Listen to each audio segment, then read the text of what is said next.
دوسرا بڑا اہم مسئلہ سماعت کر لو تے پھر موضوع کی طرف آئیے. آپ دی وساطت دے نال سوشل میڈیا دوتے کئی ہزار کئی لکھ باہر دے ممالکت تک کے پیغام لوگ سنن گے, صدقے جاریہ بن جائے گا. اللہ دے نبی تاجدار کائنات بارگاہ دے اندر عرض کی تھی صحابہ نے سونیا کوئی ایسا وظیفہ دسو کوئی ایسا عمل دسو حضور بس جس وقت میں عمل کران تے رب میرے تنہ کے راضی ہوئے میں جڑی دعا بھی رب دی بارگاہ چ منگا اللہ اس دعا نو قبول فرما لے. جڑی دعا بھی رب دی بارگاہ چ منگا مولا بے اولاداں سائیں قبول فرما, مولا رزق دے اندر کمی ہے سائیں قبول فرما, مولا ماں بیمار ہو گئی ہے سائیں قبول فرما, مولا تکلیف آ گئی ہے سائیں قبول فرما.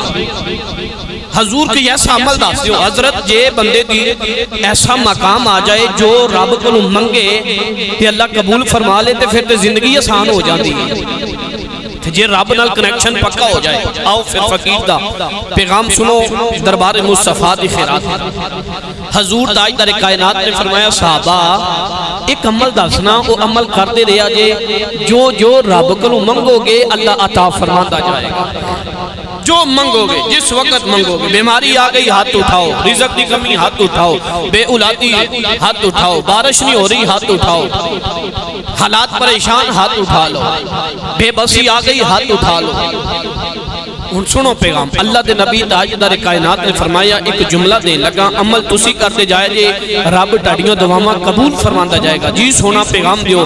اللہ دے نبی تاجدار کائنات نے فرمایا تساں اپنی منہ دے اندر حرام دا لقمہ نہیں پانا, جدو بھی کھانا ہے حلال دا کھانا ہے, حلال کما کے کھاندے رہو گے, جو رب کو مانگ دے جاؤ گے اللہ عطا فرماندہ جائے گا. فرمایا ایک کام کر لیا, ایک کام, کوئی لمحہ چوڑا پیغام نہیں کہ 100 نوافل پڑھیں گا ہاتھ چکیں گا دعا قبول ہوئے گی, سارا قرآن پڑھیں گا ہاتھ چکیں گا دعا قبول ہوئے گی. نہیں, فرمایا ایک کام دس رہے ہیں, وہ کام تسی کر دے جایا جی اللہ ٹاڑیاں دعاواں قبول فرماندہ جائے گا.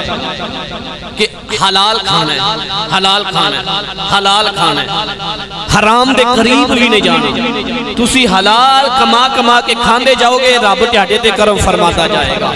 پھر جو رب دی بارگاہ چ منگ دے جاؤ گے سائیں عطا کر دے جان کے. آؤ جی